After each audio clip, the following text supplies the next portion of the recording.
Magandang gabi po sa inyong lahat. Parini na. Tigni. Tigningani. With these welcoming words of our local vernacular, I welcome you all once again to Santa Cruz, Marinduque. And in particular, there at the Morion Cup at Taptap Beach in this lovely coastal village of Barangay Tagum.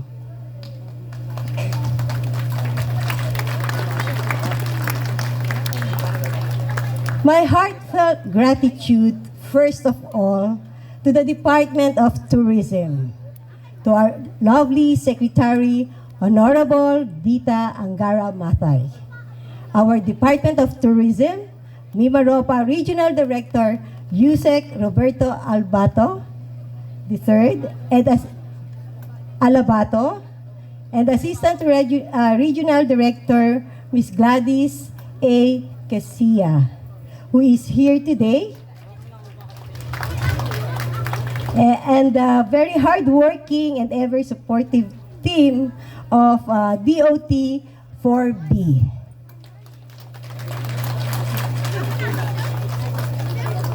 Gusto ko rin pong mabati ang ating mga bisita na sina Executive Director Mary Grace Aa at ang Nayong Filipino Foundation, mga National Tour Operators and Representative mula sa PhilToa, PTAA, and NAITAS, mga miyembro ng national media at mga content creators. Narinig po ang iba't ibang mga travel companies, mga Philippine Airlines, Cebu Pacific, Sunlight Air, Sharp, Travel People, Wallen, and Wilhelmsel, to go at Starlight. Welcome po sa inyong lahat. Nais ko rin pong i-acknowledge ang mga naritong mga regional and provincial directors ng BIFAR, DILG, DTI, at mga tourism officer ng ating mga karatig lalawigan. Sa ating po mga sangguniang bayan, panlalawigan at sangguniang bayan members na nandito po ngayon, sa ating po mga department heads, barangay officials po ng Barangay Tagum, sa ating po mga guests, at syempre ho sa lahat po ng sa Gracia Plena ng mga magulang na very supportive po sa atin, sa mga kabataan po na nandito ngayon.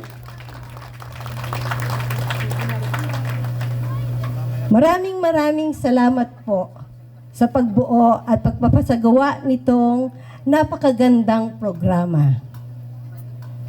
Ang Parini na Marinduque Cultural Tourism Development Caravan, natiyak ko pong magapasikat at lalo sa mga yanong gagandang yamang kultura at pamana ng ating bayan at ng buong probinsya ng Marinduque. To our distinguished guests, you honor us with your presence. And on behalf of the local government of Santa Cruz, Marinduque, maraming salamat po. At naparini kayo sa Santa Cruz at sa lalawigan ng Marinduque, ang puso ng Pilipinas.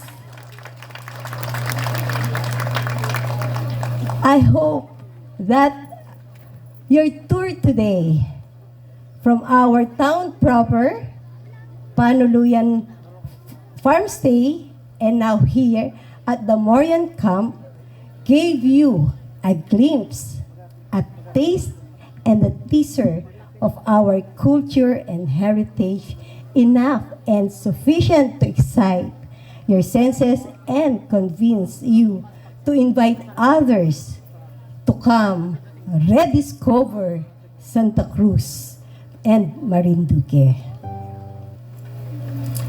Di ko na po aulitin po ang mga impormasyong ibinahagi sa inyo ng ating mga binibining Santa Cruzin. Ang mga local community stakeholders at tourism staff during your quick tour here this evening at the Morion Camp. Gusto ko lamang pong mabigyang diin ang inyong pagbitbit dito ng mga bisita o baka naman po sa ating mga national government agency officials na kasama po natin ngayon ay makahingi kami ng tulong na mapondohan po ang ating Morion Camp. At syempre na rin po sa ating po mga content creator, sana po ay nagustuhan ninyo at matulungan niyo po kami na mag-boost po ang tourism po, lalong-lalo na po dito sa Santa Cruz dahil kailangan po namin ang mga tulong po ninyo. Ang aming binubuong mga cultural heritage and land-based tourism products, ang lahat po ng ito ay may napakalawak na tulong ultimately para sa local community and local tourism. Creative and cultural workers po ng ating bayan. Ang ating pong Morion Camp po kasi ay envision to become a center hub that will facilitate various land-based as well as island hopping experiences. From here, we can take you to the dark tourism tour featuring sites and location previously occupied by Mercapper Mining, or to our agritourism tour featuring our Tanim Pag-asa backyard vegetable gardens, Kusina de Farmers Goat and Chicken Farm to Table experience, our upcoming poultry dressing plant, our chili calamansi and salt making community enterprises, truly unique and immersive experience that will form part of our regenerative tourism model. And right here at the Morion Camp, our guests will soon experience vegetable planting and harvesting, including participating in volunteerism activities such as coastal cleanups and mangrove rehabilitation in the nearby barangays of Biga and Angas. Culture is at the heart of our regenerative tourism approach. By placing culture at the core, we connect the natural and physical environment with the consciousness of our people and our guests. This is why our cultural tourism model emphasizes guest participation and immersions. We want you all and your guests to dirty your hands, sway your hips, explore your creativity, and wear your heart out. Kaya naman po, sa bawat bisita, bawat turista po na mapaparini dini sa Morion Camp ay may malaking ambag po kayo na, sa pagpapaunlad at kinakailangan at kabuhayan ng ating mga craft and souvenir makers, culinary and gastronomy workers, artists, actors, performers, guides, mga accommodation and hospitality service workers, designers, and of course, our local tourism investors and entrepreneurs. And with our tourism partners and stakeholders empowered, so are our local Santa Cruzin.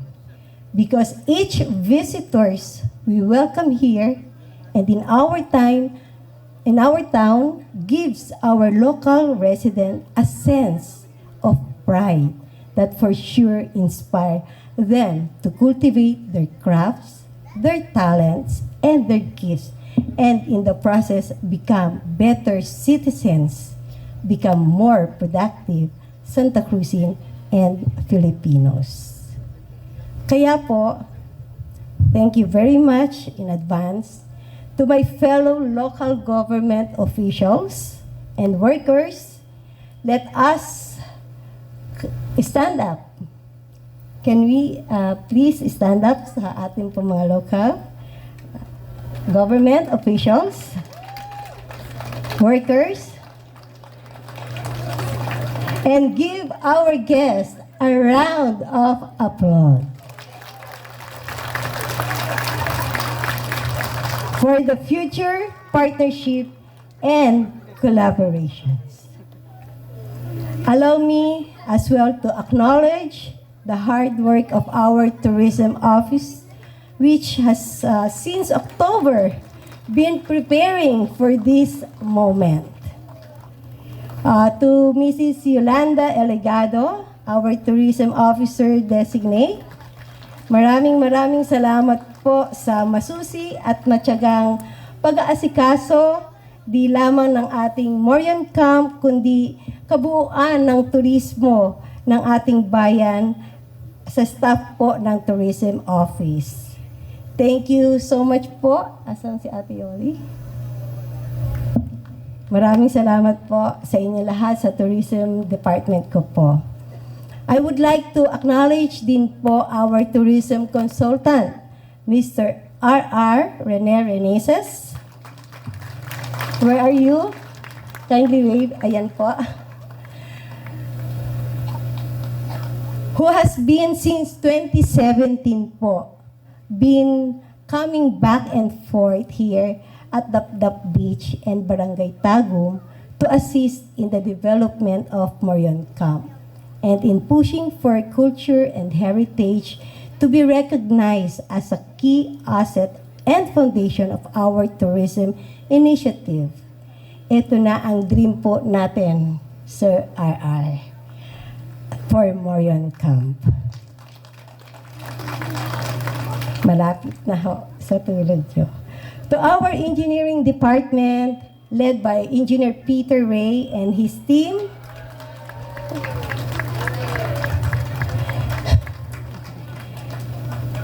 to our former MPDO officer, Architect A.J. Peñaroyo, na napakalaki po ng ambag sa pag-design ng ating pong camp. My heartfelt gratitude po. And finally, to our LGU staff and official joining us here tonight, sa ating pong mga Bukal Mercy is here, Bukal Joam is here din po. And syempre ho, ang ating pong mga konsihal ng bayan. Andito po ang ating pong konsihal Revo Red. Sino pang mga konsihal Reynoso Balatong, konsihal Norilyn Dulnuan, konsihal Harold Red. Ayan ho, katulong po namin sila sa pagpopondo po para po dito po sa ating Morion Camp. Kaya ho, malaki po ang naitulong po nila sa atin. Ano ho. And finally ho, sa LGU staff, sa inyo pong lahat, sa lahat po na nandirito, sa lahat po ng nakikibahagi, sa lahat po ng mga magulang na talaga pong nag-e-effort, mamaya po maririnig niyo po ang galing ng mga batang ito, na I'm so proud po talaga. Sila po ay naging inspirasyon ko. Ito po mga batang ito, when I saw them sa ano po na nag-perform, at hindi ko po sila makalimutan, at sabi ko ho, patuturuan ko rin po ang ibang staff namin na magaya po ang mga batang ito. Ano ho, they are so good. So maraming salamat po sa mga magulang and also sa mga business partner po natin na nandirito po. Katulad po si Ate Mita Rijano, nandiyan po ang kanyang mga produkto. At dyan din po, siguro ho, sa atin pong mga Morion dolls, na nagawa po ng aming Morion dolls. At meron din po kaming Morion cookies na i-introduce po sa inyo kung nakita nyo na po yun. Ano ho. It's there po, at yan po ay gawa po ng ating pong mga locals po natin na I'm introducing a new para po naman ma-experience po ninyo kung paano din po ang kanilang mga pagkain, ang kanila po mga produkto like Morion dolls po natin na pinaghirapan po natin na ito po ay dream ko na sana po ay makarating din po sa ibang bansa, lalong-lalo na po ang mga painting works na inagawa po ng ating mga kabataan para po ma-introduce po ang ating Moriones sa ibang bansa na participate din po natin at inagawa po natin dito sa bayan ng Santa Cruz. Hindi ko na po apatagalin pa ang programa. Again, thank you so much po and welcome and let us enjoy the evening. Good evening po. Maraming salamat po.